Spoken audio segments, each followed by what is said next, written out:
So it's been about 3 decades? More. More. Oh. Unless your decade is 15 years.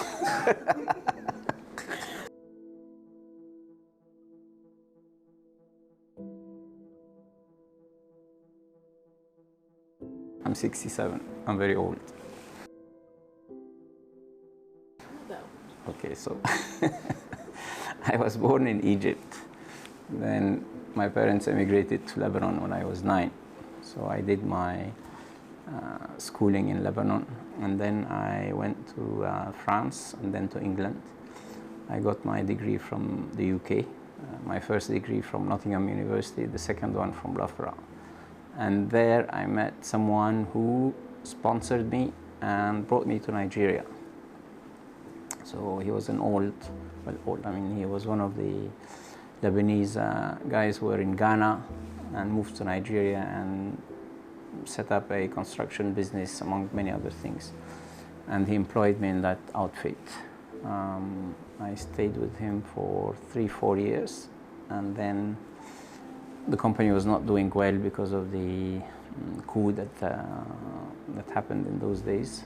And so I set up on my own with my partner Alex and a third guy. And this is where the ELALAN name comes from. It's an acronym for the initials of the 3 founders. My name Alex Nader. I'm director in ELALAN Construction Company. I'm here for the last 42 years in Nigeria, and we are into building construction mainly. All of them are good, but the top 2, one is residential, the other one is industrial. The residential one is, of course, number 4, Bourdillion. No, it is undoubtedly number 4, because that was totally unexpected. It is not. It is unlike any other development that we've done before or anybody else. Which is one of the most, for me, the most beautiful building in Lagos. It put us on the map. It's very demanded, and the architectural is a little bit different than any other place. It was designed with a good architect in Dubai.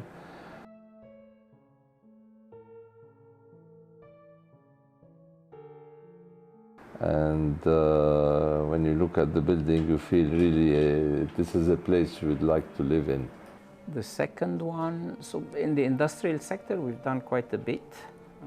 I would say Flexipack, which is one of the biggest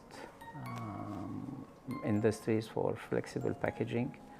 It is really top-notch. Regarding leadership, what is your finest tip?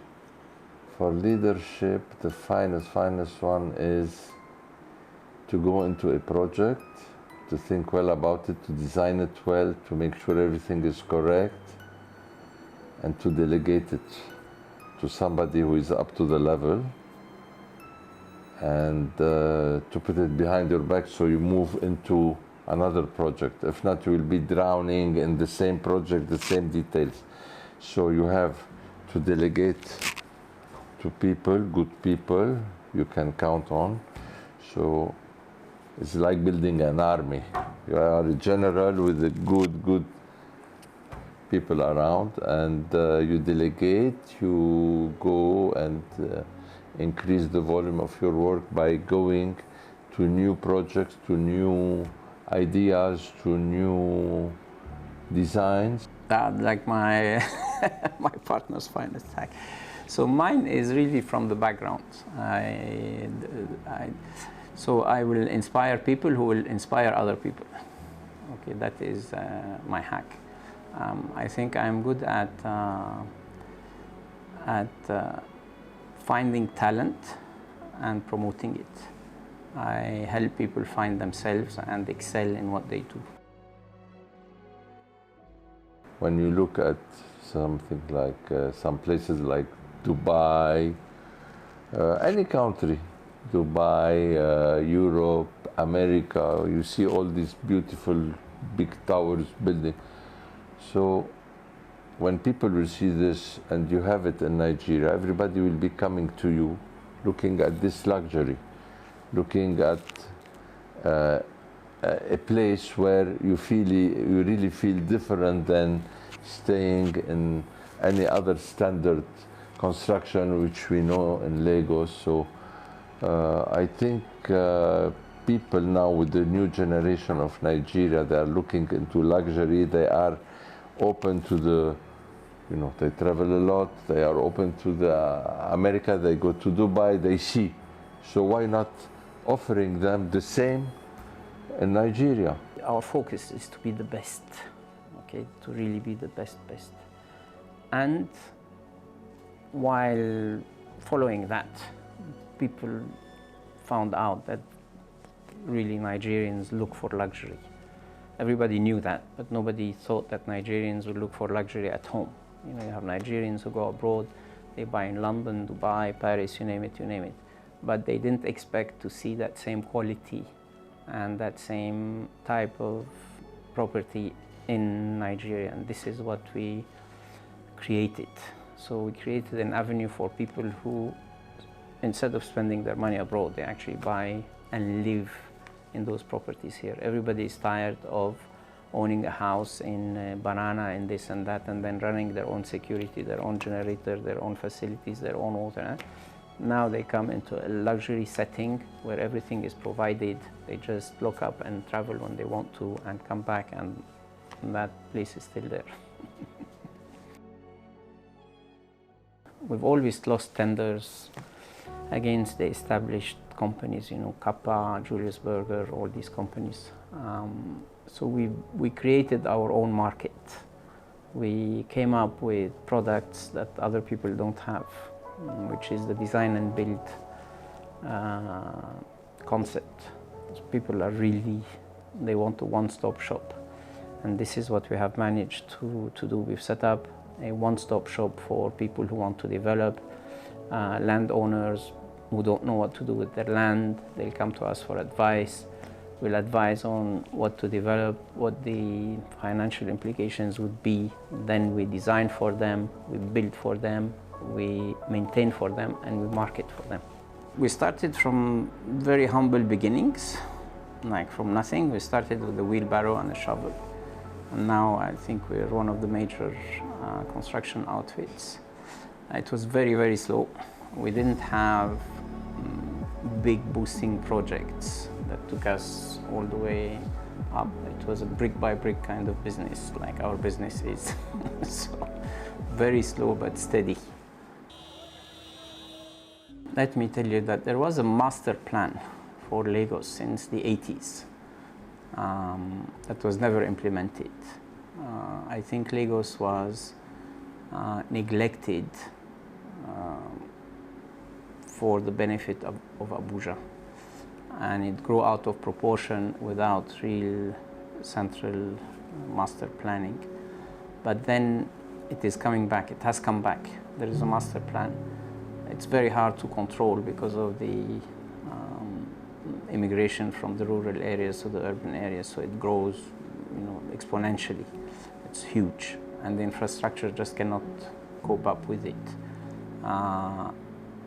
Also, the geography of Lagos, because of the lagoons and the level of the city is very low, so it's very hard to do drainage, central drainage, sewage, and all of that because of it. The water table is very high. So it's not that easy to do master planning, but it is ongoing. It's an ongoing effort. When I came, it was very rough. In those days, rough as in there was a lot of insecurity, armed robberies, and there was a lot of shortages of goods. The supermarkets were empty. We only had like 2-3 supermarkets. There was nothing because they were running an import license system. So we couldn't find imported goods in the market, right? That now has changed. Now you can buy anything, very expensive, but you can find anything that you want. You can live as well as you would in Paris or London or anywhere like that, but it will cost an arm and a leg. It's very expensive.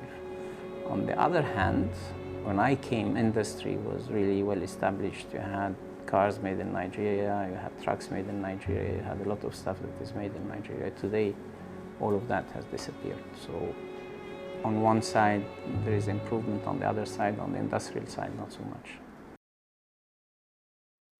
It started to set up a training facility for us in-house, for the group initially. Then we expanded it to try and train other people from other industries, and we couldn't, anyway, it didn't work commercially. So we converted it into a non-profit organization, and we've got now a contract with GIZ, which is an investment arm of the German government, to train Nigerian returnees that come from Germany and to prevent potential immigrants. So we started the school initially with 3 disciplines. Today we do electrical, air conditioning, block setting, plastering, web development, painting, and we've become the only development center for Daikin. Daikin is one of the leading air conditioning brands, Japanese. And Etiwa is today the only development center for Daikin in Africa. The best advice is not to be afraid to just go on and do what you want to do. Not to think 100 times before you do something. It's instinctive. If you feel you have to do it, do it. And there's no, you cannot sit back and wait for luck to hit you. You have to really do what you want to do. Luck will follow and you will succeed, but you really need to go on. And it's perseverance, really. That is the real thing.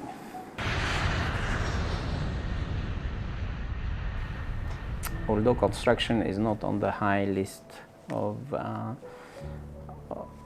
professions that look for immigration, but even it is hitting us very badly. We are losing QSs, we are losing architects, we are losing IT people. It's very damaging. Nobody can predict the future. But I hope, we are setting up a structure that will outlive us. If we are the best, we have to be the best employers, we have to be the best everything. So it really is somewhere to reach.